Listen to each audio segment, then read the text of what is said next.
Tere päevast, lugupeetud vabatahtlikud! Minu nimi on Leonid Bahushi ning mina töötan tuleohutusfirmas Firetec. Täna me räägime sellest, kuidas te saate osaleda päästetöödel ning millist varustust saate selleks kasutada. On võimalik, et päästjate juht annab teile korralduse moodustada täitmispunkti. Sõltuvalt sellest, kus kohas aset leidnud päästesündmus, selleks on võimalik kokku kasutada 5 erinevat viisi. Linnatingimustes on võimalik kasutada tuletõrjehüdranti.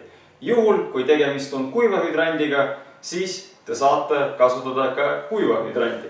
Juhul, kui tegemist on maatingimustega, siis te saate paigutada lahtise veevõtu kohale autod, mootorpumpa ning ujuvpumpa. Kui päästjate juht annab teile korralduse hargneda kuivale tuletõrjehüdrandile ja teil on kasutada nõukogude ajast päästeautot, siis pidage meeles, et tegemist on konfliktiga. Teie varustuses oleval IMI voolikul on kasutuses Bogdanov tüüpi tuletõrjeliitmikud. Kuivadel tuletõrjehüdrantidel on vastuliitmikuks Storz tüüpi liitmik, mida kasutavad kutselised päästjad.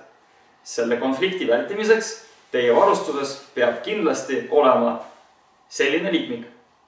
Nagu te näete, meie oleme teostanud lainghargnemise. Auto IMI voolikuga on ühendatud kuiva tuletõrjehüdrandiga. Vahele on ilusti paigaldatud ette nähtud selleks üleminekuliitmik, aga sellel ilusal rakendusel on üks väike viga. Selliselt te vett kätte ei saa ja väga lihtsalt põhjusel. Nagu te näete, voolik teeb väga järsu kõrguse muutuse ja siis läheb ülesse. See kõik loob eelduse selleks, et IMI vooliku sisse jääb õhukott. Sellises tingimuses vee kättesaamine ei ole võimalik.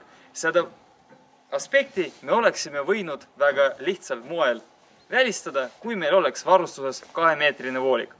Juhul, kui teil on olemas, kasutage alati 2-meetrist voolikut. Kui ei ole, me kohe näitame teile, kuidas te saate sellest probleemist lahti, kasutades standardset päästeauto varustust.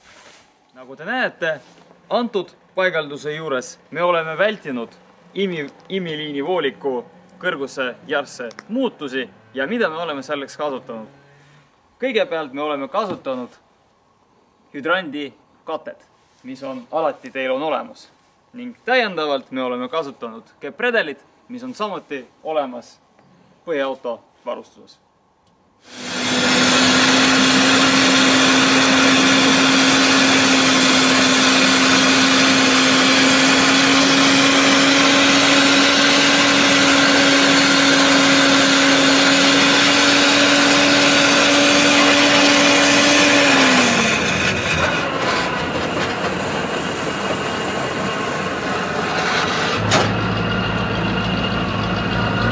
Ja nagu te kõik praegu nägite, antud lahendus töötab.